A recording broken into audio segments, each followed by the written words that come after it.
It's 11 p.m. na. Nasa office pa rin tayo. So, we're doing some paperworks para isend sa client. Ganito tayo pag galing sa site eh. Lalo na kung may importanteng kailangan tapusin, di natin pinapabukas. Yun kasi yung pinaka-importante sa ginagawa ko everyday. You have to be consistent. Hindi ka pwedeng tamarin kasi may mga taong umaasa sa atin. Kailangan nila ng trabaho para sa pamilya nila. Ako, masaya ako pag ang mga tao natin may trabaho eh. Iba yung pakiramdam. Iba yung nakakapagbigay ka ng trabaho sa kanila. At iba rin yung pakiramdam pag gusto mo at mahal mo yung ginagawa mo. Yung iba kasi ginagawa lang dahil sa pera.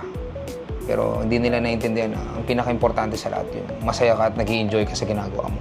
And pag nag-i-enjoy ka sa ginagawa mo, everything will follow. Mahirap yung ginagawa mo lang yung isang bagay dahil wala kang choice.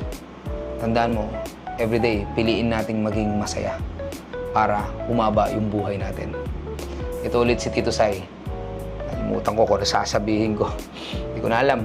Pagod na. So, happy weekend everyone.